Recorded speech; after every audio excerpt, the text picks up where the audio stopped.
السلام علیکم ورحمۃ اللہ وبرکاتہ، کیسے ہیں آپ لوگ؟ خیریت سے ہیں؟ سب ٹھیک ٹھاک ہیں؟ وعلیکم السلام ورحمۃ اللہ وبرکاتہ۔ السلام علیکم ورحمۃ اللہ وبرکاتہ۔ ٹائم ہو گیا ہے کلاس کا، لیکن لوگ بہت کم ہیں۔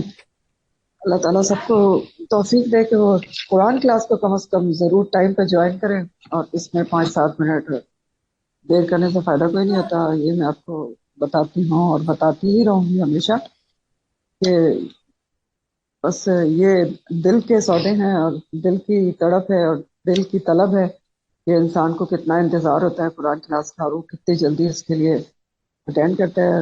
اور اگر میں آپ کو بتاؤں کہ مجھے تو آپ کو پڑھانا ہوتا ہے، تو میں تو چاہوں تو میں بہت ہی 5 منٹ بعد آپ کو کلاس شروع کروں یا 10 منٹ بعد شروع کروں، لیکن میں پچھلے آدھے گھنٹے سے جو ہوں آپ کے اس کے سامنے ہوں، اس فون پہ یا ٹیب پہ جس کے اوپر کلاس لیتی ہوں۔ یہ صرف اس لیے بتا رہی ہوں کہ یہ آپ کے دل کا شوق ظاہر کرتی، جتنا دیر میں ہے تو پھر ظاہر ہے پرائرٹی کو شو کرتی ہے اور شوق کو شو کرتی ہے۔ اینی وے، اللہ تعالیٰ ہم سب کے دلوں میں قرآن کی محبت اور اس کی الفت اور اس کی تڑپ اور اس کی محبت ڈالے، آمین۔ چلے کلاس شروع کرتے ہیں۔ نحمدہ و نصلی علی رسولہ الکریم، اما بعد، فاعوذ باللہ من الشیطان الرجیم، بسم اللہ الرحمن الرحیم۔ رب اشرح لی صدری ویسر لی امری واحلل عقدۃ من لسانی یفقہوا قولی رب زدنی علما اللہم فقہنا فی الدین اللہم ارزقنی التفکر والتدبر بما یتلوہ لسانی من کتابک والفہم لہ والمعرفۃ بمعانہ والنظر فی عجائبہ وعمل بذلک ما بقی انک علی کل شیء قدیر رب ارحمہما کما ربیانی صغیرا اللہم حاسبنی حسابا یسیرا۔ دعائے مغفرت پڑھوں گی خالہ جو ہماری ساتھی ہیں ان کی خالہ کی، اور جو دوسری ہماری ساتھی ہیں ان کی مدر بہت ریگولر قرآن اسٹوڈنٹ ہے، غلط آ رہا، ان کی بہن کی رات کو ڈیتھ ہوئی ہے، تو رفعت آ رہا، ان کے لیے ہم دعائے مغفرت پڑھیں گے۔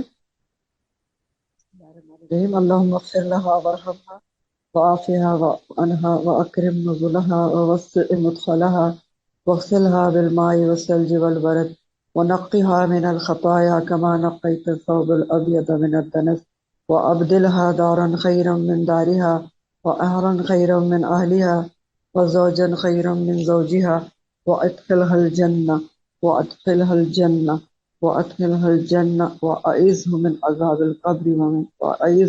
عذاب القبر ومن عذاب النار، آمین یا رب العالمین۔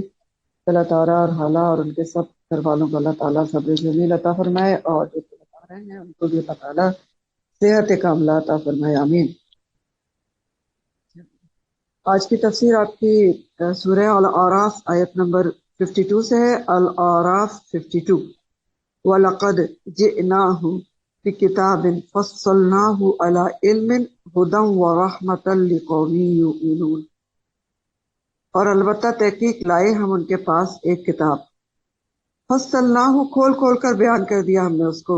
فصلنا کا لفظ باب تفصیل سے فصل یفصل تفصیل، کھول کر کیسے بیان کر تب؟ دیا، علی علم، علم کی بنیاد پر، جو ہدایت بھی ہے کتاب اور رحمت بھی ہے، لیکن کس کے لیے؟ لقوم یؤمنون۔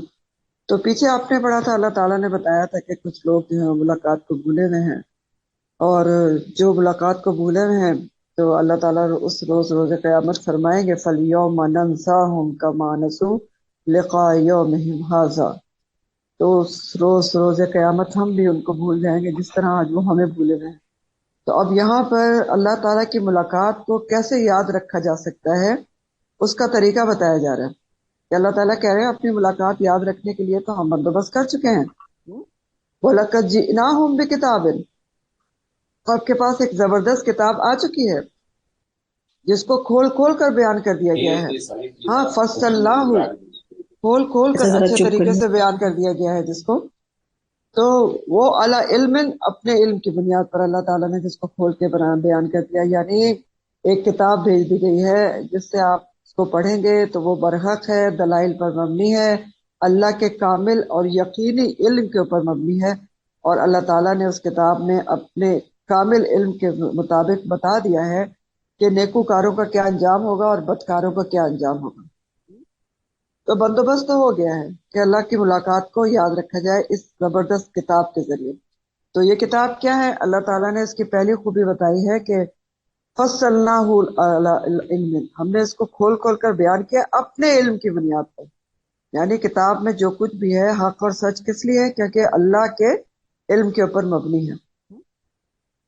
اللہ تعالیٰ نے ایسا نہیں کیا ہے کہ آپ کو ایسے ہی چھوڑ دیا دنیا میں پیدا کر کے. ایک کتاب بھیج دی ہے جو ان کے علم کے اوپر مبنی ہے اور ہر چیز کھول کر بتاتی ہے. اور دوسری خوبی یہی بتائیے کہ ہدایت ہے. ہدایت ہے، رہنمائی کرتی ہے. زندگی کے ہر پہلو کے لیے ہدایت، رہنمائی، روشنی ہے. اور رحمت بھی ہے. وہ رحمت کیسے ہے کتاب؟ ایسے ہے کہ اللہ تعالیٰ نے اس کتاب کے ذریعے صراط مستقیم بتا دیا. کہ ایسا نہیں کیا اللہ تعالیٰ نے کہ بس اللہ تعالیٰ نے نہ کتاب بھیجی نہ رسول بھیجا، بس پیدا کر دیا. اور دل میں تو ہے نا اللہ تعالیٰ کی پہچان، عہد الست لیا تھا تو پھر چھوڑ دیا کہ دیکھیں انسان کیا کرتا ہے اور پھر اس کی پکڑ ہو جائے گی روز قیامت. نہیں، مزید بندوبست کیا گیا ہے، ہر طریقے سے بندوبست کیا گیا ہے. کتاب پر رحمت بنا کر بھیجا گیا ہے کہ دیکھو یہ کرو گے تو اللہ کی رحمت تمہیں ملے گی، اللہ کی رحمت کا حقدار ہو جاؤ گے. رحمت کیا ہے؟ جنت ہے. اور یہ کرو گے تو پھر کیا ہے؟ پھر رحمت سے دور ہو جاؤ گے. ہاں، تو کتاب میں سب بتا دیا گیا ہے. رحمت اس طرح ہے کہ اللہ تعالیٰ نے بتا دیا ہے کہ اب معاملہ اعمال کی بنیاد پر ہوگا. بد اعمال عذاب کا شکار ہوں گے اور ایمان لا کر عمل صالح کرنے والے وہ اللہ کی رحمت کے مستحق ہوں گے. لیکن ایک اور بات اللہ تعالیٰ نے ایک شرط لگائی ہے آخر میں کہ کتاب تو بھیج دی ہے جو کھول کھول کر بیان کر رہی ہے سب چیز کو، اللہ کے علم پر مبنی ہے، ہدایت بھی ہے، رحمت بھی ہے. لیکن کس کے لیے ہے؟ یا یہ آپ کائنڈلی عائشہ پلیز آپ اس کو دیکھیں، مائکس کو دیکھیں. جی میم. تو مچ ڈسٹریکشن. کاش ہمارے اسٹوڈنٹ کب یہ سمجھ پائیں گے کہ نہیں آپ نے مائکس آن کرنے. پڑھے لکھے لوگ ہیں سب ماشاءاللہ. چلیں تو کتاب کی خوبیاں بیان ہوئی، یہ ساری اس کے اندر خوبیاں ہیں کتاب کے اندر. لیکن فائدہ کس کو دے گی؟ لقومی یؤمنون، ان لوگوں کو فائدہ دے گی جو ایمان رکھتے ہیں. کس چیز پر ایمان رکھتے ہیں؟ اس چیز پر ایمان رکھتے ہیں کہ یہ کتاب ذالک الکتاب لا ریب فیہ ھدی للمتقین. جو کتاب کھولنے کے ساتھ ہی اللہ تعالیٰ نے بتایا کہ دیکھو یہ کتاب تم نے کھولی ہے، اس کے اندر کوئی شک نہیں ہے. تو کتاب انہی کو فائدہ دے گی جو اس کے اوپر پکا ایمان اور یقین رکھتے ہیں کہ یہ شک و شبے سے بالاتر ہے، اللہ کی طرف سے آئی ہے اور ہدایت لے کر آئی ہے. لیکن ہدایت بھی کس کے لیے؟ متقین کے لیے. جیسے یہاں پر کیا کہا نا، کہا گیا ہے کہ لقوم یؤمنون، تو یہی بات کتاب کھولنے کے ساتھ کہی گئی ہے. دونوں ایک ہی بات ہے کہ ھدی للمتقین بنے گی. یعنی جو اللہ کے تقوی کے ساتھ کتاب کو کھولے گا، کتاب کے اوپر پکا یقین رکھ کے کھولے گا کہ اس میں کوئی شک و شبہ نہیں ہے، اللہ کی طرف سے آئی ہے میری بھلائی کے لیے، تبھی وہ اس سے فائدہ اٹھا سکے گا. تو ہمارے لیے بھی کیا لیسن ہے کہ اگر ہم چاہتے ہیں کہ دنیا میں ہم اللہ کی ملاقات کو یاد رکھیں اور آخرت میں اللہ تعالیٰ کی نظر کرم میں رہیں، بجائے اس کے کہ اللہ نہ کرے اللہ تعالیٰ ہمیں بھول جائیں، تو اس کا طریقہ کیا ہے کہ کتاب جو اللہ کے علم پر مبنی ہے، ہدایت ہے، رحمت ہے، اس سے جڑ جائیں. اس کو پکڑنا ہے. اور پکڑنا بھی کیسے؟ صرف پکڑنا اور پڑھنا نہیں ہے، سمجھنا بھی صرف کافی نہیں ہے، یقین کے ساتھ، یؤمنون کے ساتھ. یؤمنون کا ایک معنی یقین بھی ہوتا ہے اور ماننے کے معنی میں بھی آتا ہے اور ایمان کے معنی میں بھی آتا ہے. تو یقین کے ساتھ، ایمان کے ساتھ اور اللہ کے تقوی کے ساتھ، تب یہ ہدایت اور رحمت بنے گی ہمارے. پھر فرمایا هل ينظرون الا تأویلہ، نہیں وہ انتظار کرتے مگر اس کے انجام کا. کس کے انجام کا نہیں وہ انتظار کر رہے ہیں؟ حل کے دو معنی ہوتے ہیں، کیا اور نہیں. تو نہیں کا معنی کب آتا ہے؟ جب حل کے آگے الا آ رہا ہو، جیسے کہ یہاں پر آ رہے ہیں. اللہ تعالیٰ پوچھ رہے ہیں کہ یہ کس بات کا انتظار کر رہے ہیں؟ جو ایمان نہیں لا رہے ہیں کتاب کے اوپر، انکار کر رہے ہیں، اس کا انتظار کر رہے ہیں کہ الا تأویلہ، کہ اس کا انجام آ جائے. کس کا انجام آ جائے؟ دنیا کا انجام سامنے آ جائے. ٹھیک ہے. تعویل کا لفظ جو ہے اس کو سمجھ لیں، حالانکہ پیچھے بھی آپ پڑھ چکے ہیں سورہ آل عمران میں، شروع میں آپ نے پڑھا تھا. تعویل کا لفظ جو ہے حمزہ واو لام سے ہے. ٹھیک ہے. اور تعویل اصل میں جو ہے یہ باب تفعیل سے مصدر ہے. تعویل کے مطلب ہوتے ہیں کسی چیز کی اصل حقیقت، اصل معنی جاننا. کسی چیز کی اصل حقیقت اور اصل معنی کو جاننا، اصل کی طرف پلٹنا یا لوٹنا. تو اسی لیے اس کے معنی انجام بھی کیے جاتے ہیں. اور یعنی اصل کی طرف پلٹنا بھی معنی ہوتا ہے، یعنی کسی چیز کی اصل حقیقت جاننا۔ اسی معنی میں یہ سورہ آل عمران میں آیا تھا۔ سورہ آل عمران 7 میں آپ نے پڑھا تھا فَأَمَّا الَّذِينَ فِي قُلُوبِهِمْ زَيْغٌ فَيَتَّبِعُونَ مَا تَشَابَهَ مِنْهُ ابْتِغَاءَ الْفِتْنَةِ وَابْتِغَاءَ تَأْوِيلِهِ وَمَا يَعْلَمُ تَأْوِيلَهُ إِلَّا اللَّهُ۔ اللہ تعالیٰ نے فرمایا تھا وہاں پر کہ جن کے دلوں میں ٹیڑھ ہوتی ہے نا، کجی ہوتی ہے، تو وہ پیچھا کرتے رہتے ہیں متشابہات کا، متشابہ آیات کا۔ آپ نے پڑھا تھا نا، آیات محکمات ہوتی ہیں اور متشابہات ہوتی ہیں، تو دل میں ٹیڑھ والے اس کا پیچھا کرتے رہتے ہیں اور تلاش کرتے رہتے ہیں ان کے اندر تعویل اس کی، کس کی؟ متشابہ آیات کی، جبکہ اس کی تعویل کوئی بھی نہیں جانتا اللہ کے سوا، یہ کہا گیا تھا وہاں۔ تو یہاں پر بھی تعویل انجام کے معنی میں آ رہا ہے۔ اور حل ینظرون الا تعویلہ کا کیا مطلب ہے؟ کہ نہیں وہ انتظار کر رہے مگر اس کے انجام کا، یعنی کیا دنیا کے انجام کا انتظار کر رہے ہیں کہ تبھی مان لائیں گے جو ابھی نہیں لا رہے ہیں، قیامت کا انتظار کر رہے ہیں، جو اللہ کی ملاقات کو بھولے ہوئے ہیں، کتاب کے اندر حجتیں کر رہے ہیں، بیایاتنا یجحدون کر رہے ہیں، یہ سب کر رہے ہیں، تو کس کا انتظار کر رہے ہیں؟ جب قیامت آ جائے گی تو تب ہی مان لائیں گے، تب اعتراف کریں گے، تو تب تو ان کا کوئی بھی اعتراف آنا کام نہیں آئے گا۔ یوم یأتی تعویلہ، جس دن آ جائے گی تعویلہ، انجام اس کا، اس کا دنیا کا جس دن انجام ہو جائے گا، قیامت قائم ہو جائے گی، پھر کیا کہیں گے یہ لوگ؟ کون سے لوگ؟ یہی جو اللہ سے ملاقات کو بھولے ہوئے ہیں، کہیں گے یقول الذین نسوہ من قبل، کہیں گے وہ لوگ جو بھول گئے تھے اس کو، کس کو؟ دنیا کے انجام کو بھول گئے تھے، اللہ کی ملاقات کو بھول گئے تھے، من قبل، اس سے پہلے۔ اب جب انجام سامنے آ جائے گا دنیا کا، قیامت قائم ہو جائے گی، تو کہیں گے قد جاءت، تحقیق تحقیق لائے تھے، رسول ربنا، ہمارے رب کے، بالحق، حق۔ تب اعتراف کریں گے کہ ہمارے رب کے رسول حق اور سچ لے کر آئے تھے۔ لیکن اس دن تو اعتراف کرنا بیکار ہوگا نا، وہ تو دار الجزا ہے، دار العمل سے تو دنیا سے انسان چلا گیا، تو اعتراف ان کا قابل قبول نہیں ہوگا۔ اب یہ اعتراف تو پیچھے آپ نے پڑھا تھا جنتی بھی کریں گے، پڑھا تھا نا، کہ وہ جہنمی سے کہیں گے کہ ہم نے تو اللہ کے وعدے کو سچا پایا، تم بتاؤ تم نے کیسا پایا، اور آگے کہیں گے کہ ہمیں پتہ چل گیا کہ ہمارے رسول حق لے کر آئے تھے، تو ان کا تو اعتراف قبول کر لیا جائے گا۔ کیوں؟ کیونکہ انہوں نے تو اللہ کی ملاقات کو یاد رکھا تھا، بات کو وقت پر سمجھ لیا تھا، اور دنیا میں رسولوں کے پیغام کو سمجھ بھی لیا تھا اور مان بھی لیا تھا اور اس پر عمل بھی کیا تھا، تو اس لیے جنتیوں کی وہ بات تو قبول کر لی جائے گی، دوزخیوں کی نہیں کی جائے گی۔ اب یہ اعتراف کریں گے لیکن بیکار ہے۔ تو یہاں تو ہمارے بھی سوچنے کی بات ہے کہ رسول تو ہمارے پاس بھی آئے ہیں، ہمارے رسول آئے نا ہمارے پاس صلی اللہ علیہ وآلہ وسلم، اور بہت زبردست حق لے کر آئے ہیں۔ تو سوچنے کی بات کیا ہے ہماری، کہ ہم بھی سوچیں کہ ہم اپنے رسول کے پیغام کو صلی اللہ علیہ وآلہ وسلم کو کتنا سیریس لیتے ہیں، کتنا ہمیں ان کے پیغامات کے بارے میں پتہ ہے، کتنا ہمیں ان کی زندگی کے بارے میں پتہ ہے، کیونکہ اللہ تعالیٰ تو قرآن میں بتا چکے ہیں کہ انہی کے جو طریقہ ہے اسی میں تمہارے لیے راستہ ہے، سب سے اچھا راستہ ہے، اسوہ حسنہ جو ان کا ہے اسی میں تمہارے لیے سب نمونہ ہے۔ تو ہم سوچیں کہ ہمیں کتنا پتہ ہے اپنے رسول کے پیغام کے بارے میں، ان کی زندگی کے بارے میں، کتنا سیریس لیتے ہیں ہم سنتوں کو، اللہ کے اور رسول کے احکامات پر کتنا عمل کرتے ہیں، یا یہ کہ رسول کے احکامات کو تو بالکل ہی بھولے ہوئے ہیں، یا ہم کہتے ہیں کہ قرآن ہی کافی ہے، سنت کا کیا کرنا ہے، وہ تو بات کی بات ہے۔ یہ سب ہمارے سوچنے کی باتیں ہیں، بہت اہم ترین باتیں ہیں، کیونکہ دیکھیں جنتی بھی اقرار کریں گے اس بات کا، لیکن ان کا اقرار کیوں قبول کیا جائے گا کہ ہمارے رسول سچ لے کر آئے تھے؟ کیونکہ انہوں نے رسول کی باتوں کو سنا، اس پر عمل کیا، اس لیے ایکسیپٹ کیا جائے گا۔ یہاں ایکسیپٹ نہیں کیا جائے گا، کیوں؟ کیونکہ وہ تو اللہ رسول کو بھولے ہوئے تھے، نہ اللہ کے احکامات یاد تھے، اور رسول کے احکامات کو تو بالکل ہی لائٹ لیا ہوا تھا۔ تو بہت غور و فکر کی بات ہے کہ ہمیں کتنا پتہ ہے رسول کے احکامات پہ، کتنا سنتوں پہ عمل ہے۔ دیکھیں چھوٹی چھوٹی سنتیں ہوتی ہیں، ہم بھولے ہوئے ہوتے ہیں، جبکہ سارا دن میں اگر آپ سنتوں پہ عمل کریں تو ایک دفعہ ایک چھوٹی سی بک ہے جس کے اوپر 100 سنتوں کے حساب سے بکلیٹ ہے، چھوٹی سی، دن بھر کی 100 سنتیں اس میں لکھی ہیں جو کچھ بھی نہیں ہے، ہم وہی کام سارا دن کر رہے ہوتے ہیں لیکن ہم اپنے طریقے سے کر رہے ہوتے ہیں، اور اگر سنت کے طریقے پہ کر رہے ہیں تو پھر کیا ہے، آسان عمل ہو جاتا ہے، لیکن ہم بھی بھولے رہتے ہیں۔ تو ذرا ہم سوچیں کتنا یاد ہے ہمیں اپنے رسول کے احکامات، خدا نہ کرے وہاں ہم حسرت کا شکار نہ ہوں بلکہ جنتیوں میں سے ہوں جن میں ہم کہیں کہ ہاں ہم نے اپنے رسول، ہمارے رسول حق لے کر آئے تھے اور ہم نے اس کے اوپر عمل کیا تھا۔